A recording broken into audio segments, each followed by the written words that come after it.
you, Word of God, Lord Jesus Christ. Altogether, if today you hear his voice, harden not your hearts.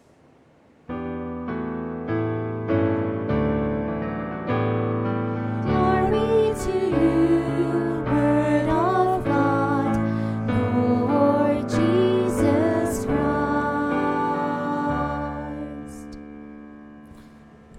The Lord be with you.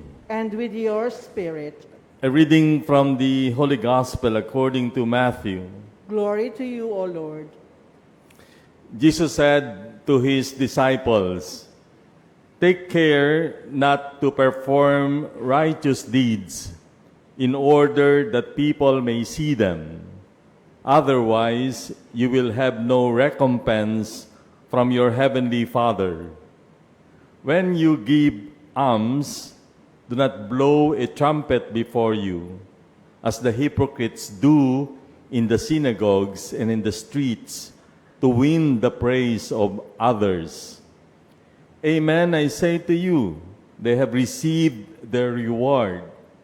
But when you give alms, do not let your left hand know what your right is doing, so that your almsgiving may be secret. And your Father who sees in secret will repay you.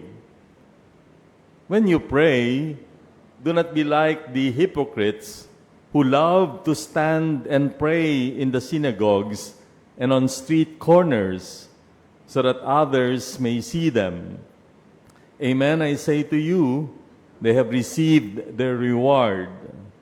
But when you pray, go to your inner room, close the door, and pray to your Father in secret. And your Father who sees in secret will repay you. When you fast, do not look gloomy like the hypocrites. They neglect their appearance so that they may appear to others to be fasting. Amen, I say to you, they have received their reward.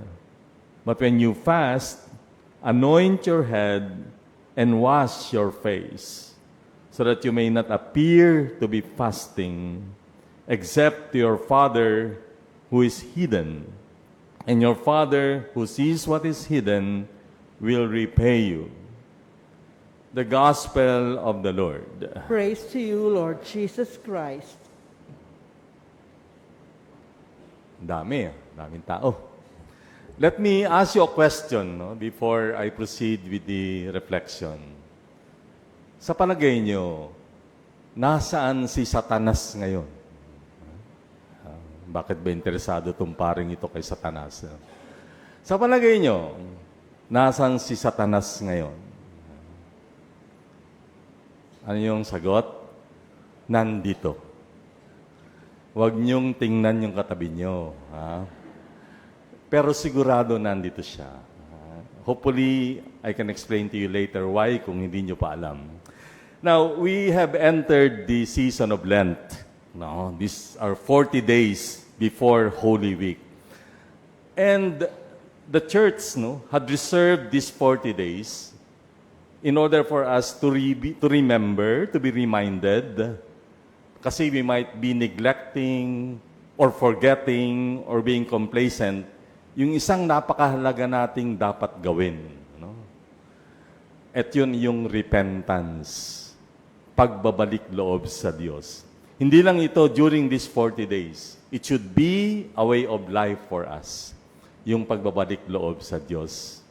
Yung sinabi sa gospel na dapat nating ginagawa during Lent, yung fasting, praying, and doing acts of charity, na pinaliwanag kanina ni Monsignor Reggie. I will not touch them anymore, I-click nyo na lang. Nasa, nasa website, Hindi ko na po siya itatouch. But, these three things, which are very important and we are encouraged to do, sabi nga ni Monsignor Reggie, this is anchored, anchored on this repentance that we must do. For, you might be praying all you want, giving charity all you want, and fasting all you want hanggang mamatay ka kung gusto mo. Kung hindi ka nagsisisi ng kasalanan mo, at kung hindi ka nagbabalik loob sa Diyos, baliwala lahat yan. Baliwala lahat yan. The very cause or the very source or the very reason why we are fasting as an expression, why we are doing acts of charity as an expression again, and why we are praying as an expression of that repentance, yan, magkakaroon yan ng value.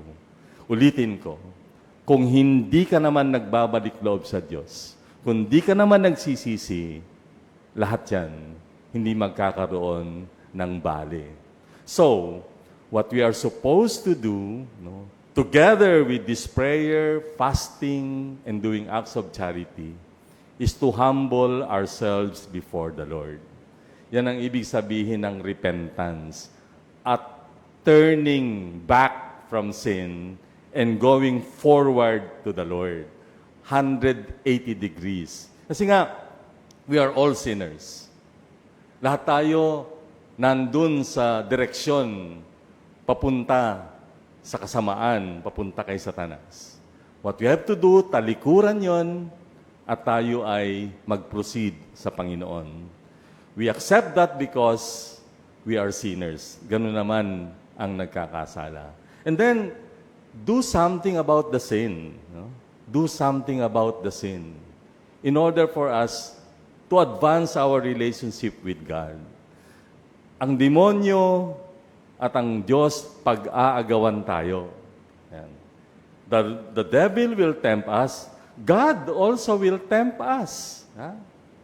Kaya siguro, isa yan sa nararanasan natin. We are always torn between doing good and doing bad. Di ba? Pero, bagamat pareho nanunukso sa atin, magkaiba sila ng intensyon. The intention of the devil is for us to side with him and therefore do evil things and be away from the Lord. The intention of God is for us to express our trust in Him whenever we face temptation. So, may negative effect siya kung papanig tayo kay Satanas at merong very positive effect kung papanig tayo sa Diyos. Maybe that's the reason why the Lord included that in the Lord's Prayer. If you remember, di ba? Sa later part ng Lord's Prayer, ang sinasabi? Lead us not into temptation.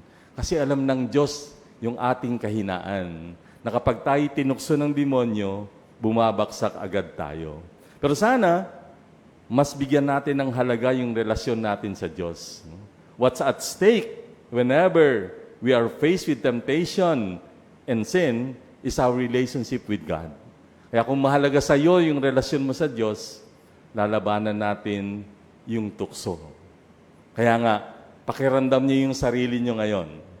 May nanunukso pa ba sa iyo? Tinutukso ka pa ba ni Satanas? Yan. Kung hindi ka na tinutukso ni Satanas, kabahan ka na. Oho, kasi ibig sabihin nun, sa Kanya ka na. Ngayon, tinetesting ka ba ng Diyos tungkol sa pananampalataya mo? Maging masaya ka.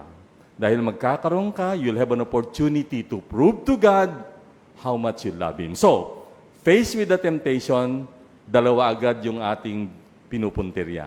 To reject sin, to reject the devil, and to embrace God and express our faith in Him. So as we enter into this season of Lent, sana po wag nating kalimutan yan. Take advantage of this opportunity. Seryoso po ang Diyos na tayo makasama niya. Seryosohin din natin siya na makasama natin siya.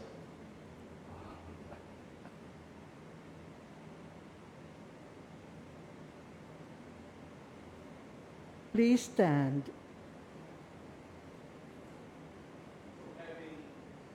Having begun our Lenten journey, let us pray to our Heavenly Father that He may help us to become more faithful to the gospel and give us strength to tread the path of true repentance. For every petition we will answer. Lord, hear our prayer. Lord,